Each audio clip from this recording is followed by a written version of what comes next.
ताली बजाएंगे और यीशु मसीह के नाम की महिमा। प्रभु का धन्यवाद हो इस अच्छी सुबह के लिए जो हमारे खुदावंद ने हमें दी है। मुझे बहुत अच्छा लग रहा है कि मैं फिर से उन चेहरों को देखने पा रहा हूँ। कई बार हम लोग 3 लोग 4 लोग रहा करते थे और मैंने अक्सर यही कहा है कि अगर एक जन भी होगा तब भी मैं आऊँगा। Praise the Lord, hallelujah. लेकिन आज बड़ी खुशी लग रही है कि कुछ ज़्यादा लोग हैं और हम सब मिलकर प्रभु की महिमा करने पा रहे हैं।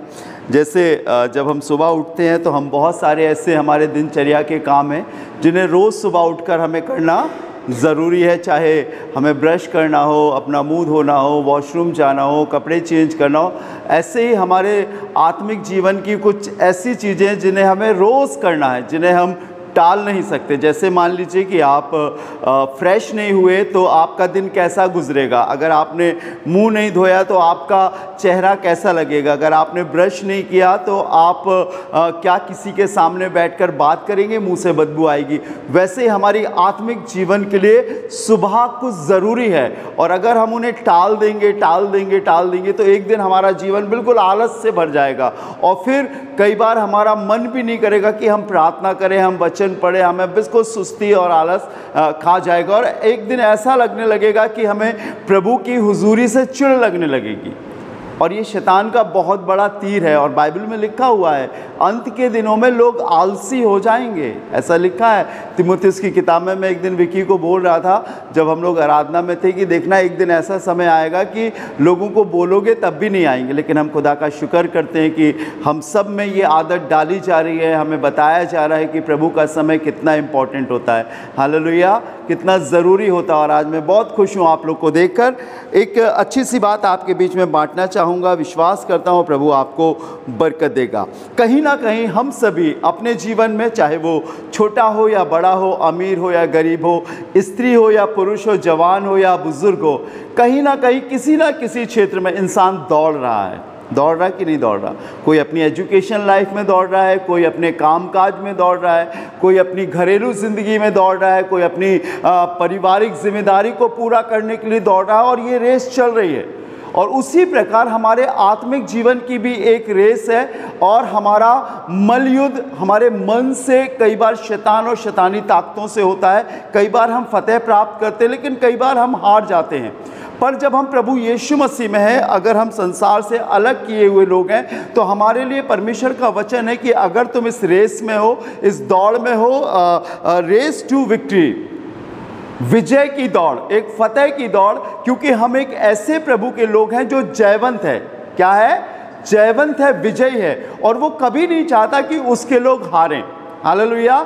लेकिन उसका तरीका अलग है विजय दिलाने का। लेकिन अगर हम दौड़ में शामिल ही ना हो, अपने हथियार डाल दें, निराश हो जाए, तो कभी भी हम आगे नहीं बढ़ सकते। एक जिक्र बताऊं, एक बहुत बड़ा स्टेडियम था और उस स्टेडियम में बहुत सारे एथलीट्स आए थे।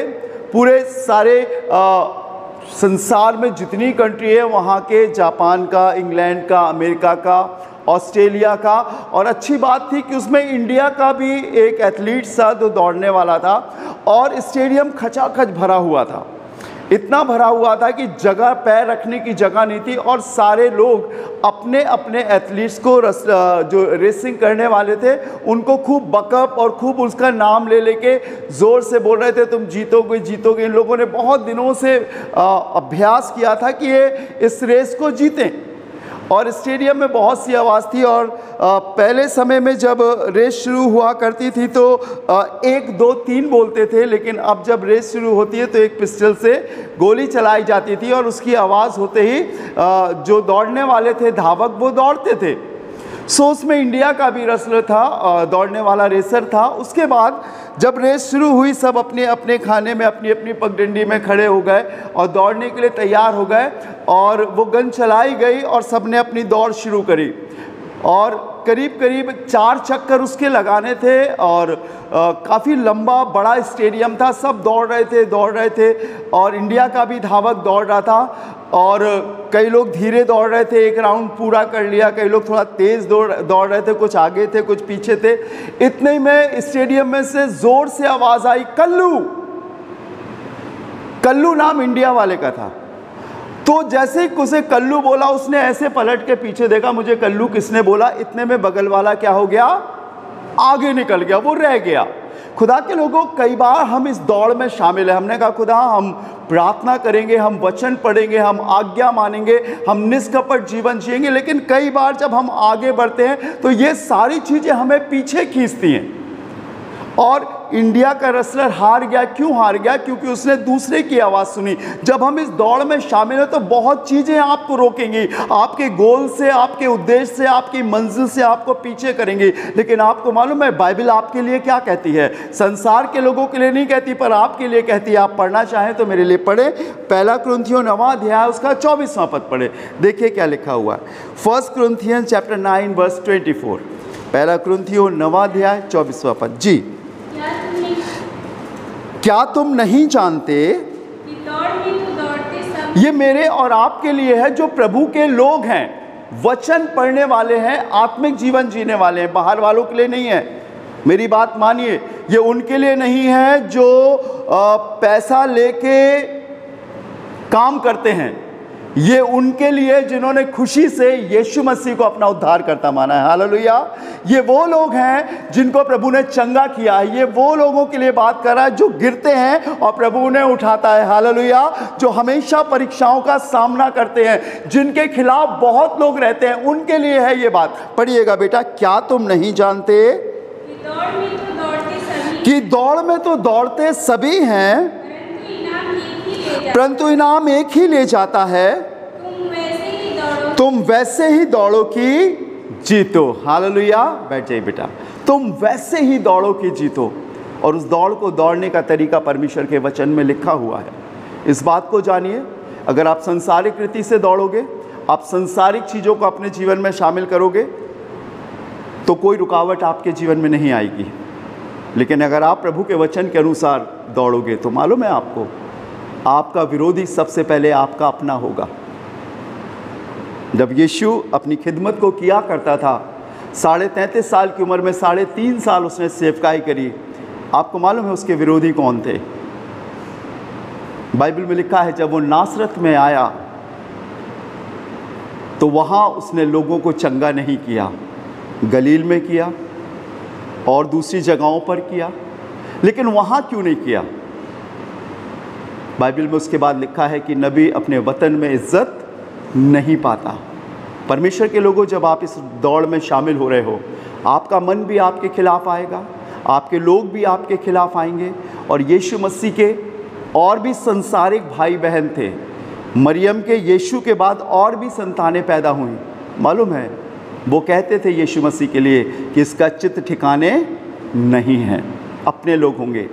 अगर आप संसारिक रीति से गाली देने वाले, झूठ बोलने वाले, गलत रास्ते पर चलने वाले होंगे तो कोई नहीं बोलेगा आपको। लेकिन जिस दिन आप पवित्रता की राह पर आओगे, आपके विरोधी बहुत होंगे। बाइबल में लिखा है जितने धार्मिकता के संग जीवन बिताना चाहते हैं वो सब सताए जाएंगे। एक दिन मैंने एक आंटी से बोला, आंटी आप चर्च नहीं आते हो, बहुत दिन हो गए हैं। कह रही बेटा जो आपके आराधनालय का समय है वही मेरे जिम जाने का समय है। मैंने जिम सुना तो था, अखाड़ा देखा था, कुश्ती जहाँ होती वो देखा था, लेकिन मैंने जिम नहीं देखा था। तो वो कहने लगी कि जिस समय आपकी आराधना होती है मेरा जिम जाने का समय होता है बेटा, मैं वहाँ जाती हूँ। तो मैंने कहा आप सिर्फ संडे को जाती क्या और भी दिन जाती? कह रही मैं हर दिन जाती हूँ, लेकिन उसी समय जाती हूँ जिस समय चर्च होता है। तो मैंने कहा चलो आंटी आज मेरा चर्च नहीं है, देखूँ आपका जिम कैसा है। और मैं पहली बार बताऊं आपको, मैं जिम में दाखिल हुआ, बड़े बड़े एक्सरसाइज करने के वो इंस्ट्रूमेंट रखे हुए थे वहाँ पर। और मैंने बहुत गौर से देखा कुछ लोग वहाँ पर एक्सरसाइज भी कर रहे थे, लिफ्टर उठा रहे थे, डंबल्स उठा रहे थे, तमाम प्रकार की एक्सरसाइज कर रहे थे। पर मैंने वहाँ पर कुछ 2-3 ऐसी मशीनें देखी जिसमें नीचे पट्टा लगा था और कुछ लोग ऐसे पकड़े हुए थे और वो चल रहे थे। और उसमें स्पीड का बटन था, जब वो दबाते थे तो तेज़ चलता था और जब वो उसे थोड़ा सा कम करते थे तो वो कम हो जाता था। आप समझ रहे ना वो मैं किस मशीन की बात कर रहा हूँ। और वो कर रहे थे और मैं देख रहा था ये दौड़ तो रहे हैं लेकिन बढ़ नहीं रहे। मालूम है तब परमेश्वर ने मुझसे कहा कि हाँ ऐसे ही कई एक विश्वासी हैं जो देखने से तो दौड़ रहे हैं लेकिन आत्मिक उन्नति में बढ़ ही नहीं रहे। उनका कोई रिलेशन ही नहीं है, वो एक ही जगह, ना आगे जा रहे ना पीछे जा रहे। जब पास्टर राजू आते तो थोड़ा तेज दौड़ने लगते और जब पास्टर राजू चले जाते तो फिर वही धीरे धीरे। बेटा जय मसीह की कहाँ थे, और तेज दौड़ने लगते, फिर वो चले जाते तो फिर वो धीरे। ऐसे ही बहुत से विश्वासी लोग हैं जो परमेश्वर का वचन तो पढ़ते हैं, प्रार्थना तो करते हैं, पर जीवन में कोई उन्नति नहीं। और आपको मालूम है, अगर मसीही जीवन में उन्नति नहीं है तो बेकार। बाइबल में लिखा है फिलिपियों की पत्री में, और उसी में जड़ पकड़ते और बढ़ते जाओ। मसीही जिंदगी बढ़ने का नाम है। मसीही जिंदगी शैतान का सामना करने का नाम है। मसीही जिंदगी दुख में खुश रहने का काम है। और इस दौड़ को हमें पूरा करना है, हमें आगे बढ़ना है। एक आयत और पढ़िए जल्दी से, मेरे लिए बहुत सुंदर सी है। हिब्रू चैप्टर 12, इब्रानियों की पत्री 12वां अध्याय और उसका पहला पद पढ़िएगा जी। इब्रानियों की पत्री 12वां अध्याय पहला पद। इस कारण जबकि गवाहों का ऐसा बड़ा बादल हमको घेरे हुए है। इस कारण जबकि गवाहों का ऐसा बड़ा बादल हमको घेरे हुए। किसका बड़ा बादल? गवाहों का। बुराई करने वाले आपके चारों ओर होंगे, आपको गिराने वाले चारों ओर होंगे, आपकी मुस्कुराहट पर संदेह करने वाले बहुत सारे लोग होंगे। आप उस गरीबी से निकलकर इस अच्छे स्थान में आए हो, आपका माखौल बनाने वाले, आपका नाम लेके तमाम प्रकार के कपट से भरी हुई बातें करने वाले आपको बहुत मिलेंगे। लिखा है, इस कारण जबकि गवाहों का ऐसा बड़ा बादल हमको घेरे हुए है। आगे, तो आओ हर एक रोकने वाली वस्तु, तो आओ हर एक रोकने वाली वस्तु और उलझाने वाले पाप को दूर करके वो दौड़ जिसमें हमें दौड़ना है, धीरज से दौड़े। जब मैंने अपनी सेवकाई शुरू करी, 33-34वां साल चल रहा है, शायद हमारे बच्चों की इतनी उम्र भी नहीं होगी अभी, मेरे संग बहुत से जवानों ने दौड़ शुरू करी, क्योंकि प्रभु ने मुझे सारी चीज़ें सिखा दी थी। जिस दिन मैंने कमिटमेंट प्रभु से किया था कि खुदावंद मैं अपनी आखिरी सांस तक तेरी खिदमत करूँगा बिना किसी स्वार्थ और लालच के, उसने मुझे गाना सिखा दिया, उसने मुझे बजाना सिखा दिया, उसने मुझे वचन शेयर करना सिखा दिया, लोगों के घर में विज़िट कैसे करते, प्रार्थना कैसे करते, दुष्ट आत्माओं को निकालना सिखा दिया। सारे वरदानों से उसने मुझे भर दिया। और जब मैं परमेश्वर की खिदमत करता हूँ तो मैं रिफ़्रेश हो जाता हूँ, लेकिन जब मैं कहीं नहीं जाता हूँ तो मुझे बड़ी दुर्बलता लगती है। ऐसा लगता है कि जब मैं खुदा की खिदमत करता हूँ तो वो मेरे को अपने में ट्यून कर लेता है। बहुत निकले, किसी ने गिटार बजाना सीखा, किसी ने ऑर्गन बजाना सीखा, किसी ने ड्रम पैड और कॉन्गो बजाना सीखा। कुछ साल चले, कोई 2 साल, कोई 3 साल, कोई 4 साल, कोई 5 साल। लेकिन अब जब मैं पीछे पलट कर देखता हूँ तो उनमें से कोई मुझे नहीं दिखता। कोई किसी लड़की को लेकर चला गया, कोई नौकरी में फंस गया, कोई बिजनेस में फंस गया। उन्होंने वादा तो किया था, प्रभु हम तेरी खिदमत करेंगे, लेकिन अब वो दौड़ में नहीं है। चलिए खिदमत नहीं कर रहे। जब मैंने व्यक्तिगत रूप से उनके जीवन को देखा तो वो फंसे हुए हैं। बाइबल बताती है, हर एक रोकने वाली वस्तु और उलझाने वाले पाप को, वो दौड़ जिसमें हमें दौड़ना है, धीरज से दौड़े। खुदा के लोगों, कई बार हमारे ऊपर जिम्मेदारियां आएंगी, बहुत सारी आएंगी, रिस्पॉन्सिबिलिटी आएगी, हमें उन्हें पूरा करना है, लेकिन हमें अपने एम को बिल्कुल साफ रखना है कि ये दौड़ हमारी मसीह में है। ये हमारी जिम्मेदारी है, घर की ये जिम्मेदारी है, हमारी स्टडी करने की जिम्मेदारी है, हमारी ड्यूटी पूरी करने की। लेकिन उसके साथ साथ हमें इस बात को देखना है, क्या हमारा आत्मिक जीवन इन चीज़ों में फंस तो नहीं गया, उलझ के तो नहीं रह गया। और इसीलिए बाइबल बताती है, हर एक रोकने वाली वस्तु और उलझाने वाले पाप को दूर करके हम उस दौड़ में जिसमें हम शामिल हैं, धीरज से दौड़े। बाइबल बताती है परमेश्वर के लोगों, बहुत सुंदर सी आयत है, अगर आप चाहें तो पढ़ सकते हैं इस आयत को, फिर मैं आपके लिए दुआ करूंगा जो मिलेगी गलतियों चैप्टर 5 वर्स 7।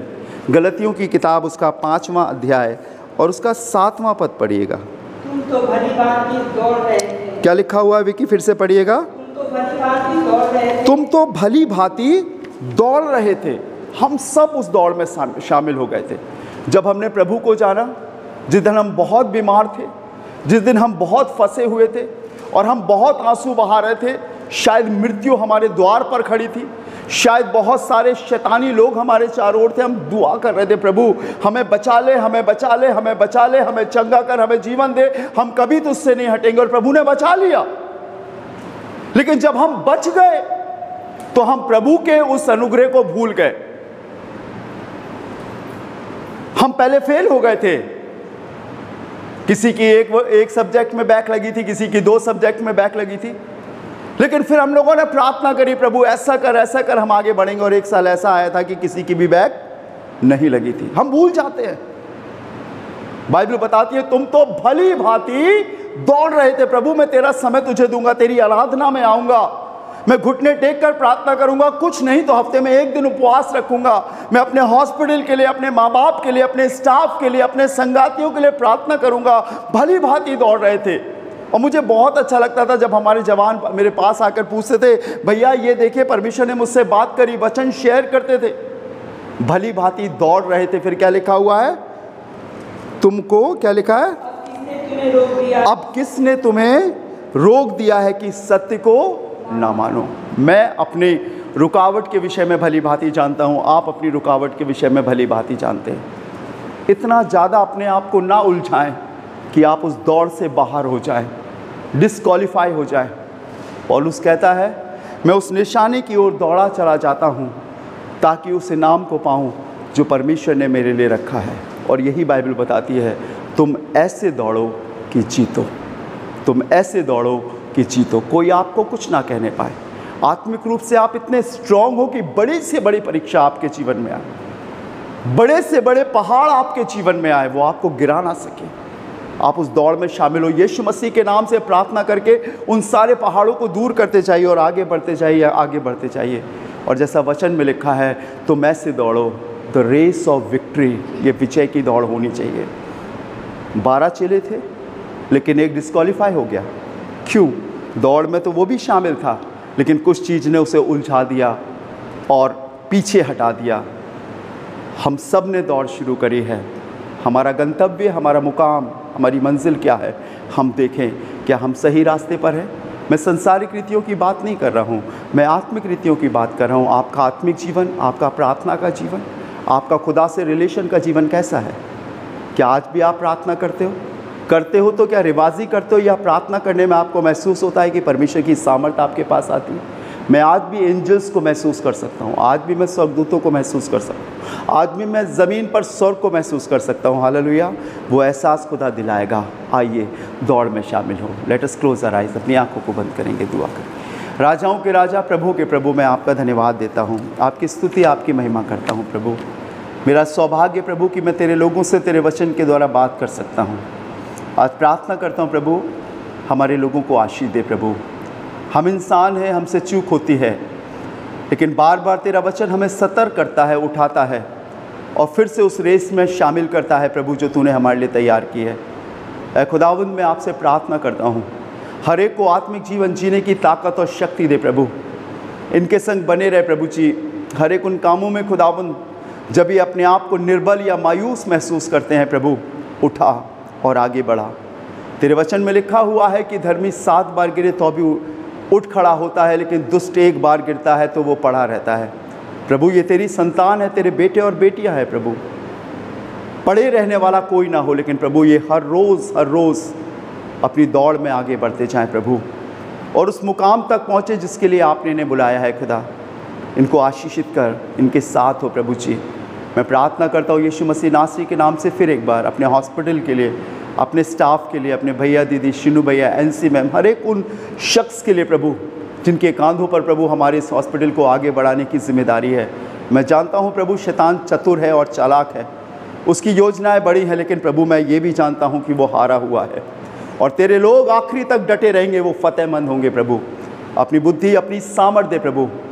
दुख की घड़ी में, परीक्षाओं की घड़ी में प्रभु आप इनके संग खड़े रहे, इनका मार्गदर्शन करें। और मैं विश्वास करता हूँ कि हम फतेहमंद खुदा के लोग हैं और हमारी फतेह सुनिश्चित है प्रभु की ओर से। प्रभु अपने सारे कैंपस को तेरे खून में छिपाता हूँ प्रभु जी।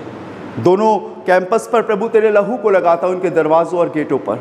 प्रार्थना करता हूँ दुश्मनों के, दुष्टों के हर एक मंसूबे दूर होने पाए प्रभु। हमारे कैंपस की रक्षा करना प्रभु, अनर्थ रीति से चलने वाले लोगों से प्रभु इन्हें बचाना और उन्नति देना खुदावंद। मैं जानता हूँ प्रभु अभी सकरा है, लेकिन एक दिन तू आशीषित करेगा, सब चीज़ें आगे बढ़ने वाली हो सकेंगी प्रभु। बड़े विश्वास के संग उन योजनाओं को प्रभु जो हमारे भैया दीदी और लोगों के दिमाग में, मन में है, उन्हें तू अपने हाथ में ले। अपनी रजामंदी की मोहर लगा खुदावंद। उन सारे कामों को प्रभु अपने नाम की महिमा के लिए पूरा होने दे प्रभु जी। हम फिर से उस बेदारी को यहाँ पर देखने पाए खुदावंद, फिर जश्न मनाने वाले हो सके और यीशु तेरी सिताइश करने वाले हो सके। तेरे कलाम में लिखा है कि तू हमारे आंसुओं को अपनी कुप्पी में रखता है प्रभु, और हमें यकीन है कि हमारा प्रभु हमारे संग खड़ा होता है और प्रभु अपने समय से हमें फतेह दिलाता है। सो प्रभु हम सब कुछ आपके हाथों में सौंपते हैं, इन बच्चों को तेरे हाथों में सौंपते हैं जो अपनी स्टडी कर रहे हैं, पढ़ाई कर रहे हैं। प्रभु इन्हें बुद्धि ज्ञान देना खुदावंद, आगे बढ़ाना प्रभु जी। हमारे यहाँ से निकलने वाला एक बच्चा प्रभु अलग जाना जा सके प्रभु, एक एक गवाही देना इनके जीवन में प्रभु, जहाँ खड़े हों प्रभु तो ये बोल सके कि मेरे प्रभु ने मुझे आगे बढ़ाया है प्रभु। आज के दिन हर एक की अगुवाई करना प्रभु और अपनी रहनुमाई में उन्नति देना। सभी बातों में सारा आदर महिमा आपको देते हैं, खुदावंद यीशु के नाम से मांगते हैं, आमीन। और अब हमारे खुदावंद यीशु मसीह का फजल, खुदा बाप की मोहब्बत और पाक रूह की रिफ़ाकत और शराकत हमें से हर एक के संग अब से लेकर हमेशा तक होती रहे, आमीन। Praise the Lord. प्रभु आपको बहुत आशीष दे। May God bless you.